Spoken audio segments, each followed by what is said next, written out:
Everyone, আমার mini ব্লগে আপনাদের স্বাগত। আজকের ব্লগটা স্টার্ট করছি অফিস থেকে ফেরার সময় থেকে, মানে বাড়িতে চলেই এসেছি। তো প্রথমে লিফটে উঠে গেছি, লিফটে উঠে আমার ঘরের সামনে চলে এসেছি। তো সুমন যেহেতু রাত হবে আসছে, আমি ঘরে একাই ঢুকছি।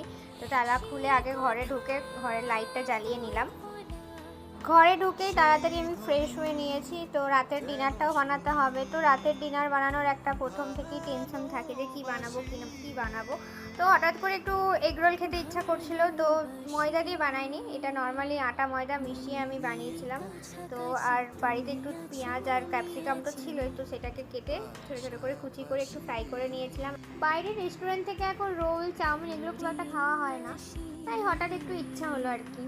বাড়িতে যা যা ছিল সেটা দিয়ে একদম সিম্পল একটা রোল বানিয়েছি আমি। তো এখানে আমার মোটামুটি রেডি, এবার সাজানোর পালা। তো আগে থেকে পেঁয়াজ ক্যাপসিকামটা আমি ফ্রাই করে গেছিলাম, তো সেটা দিয়ে দিয়েছিলাম, আর কুচি কুচি করে লঙ্কা দিয়েছিলাম, আর একটু সস দিয়ে আমি রোলটাকে রেডি করেছি। ঘরের বানানো একদম সিম্পল রোল আমার রেডি। আর আমি ভিডিওটা এখানেই শেষ করছি। ভালো লাগলে অবশ্যই লাইক কমেন্ট শেয়ার করবেন। সবাই ভালো থাকবেন, টাটা।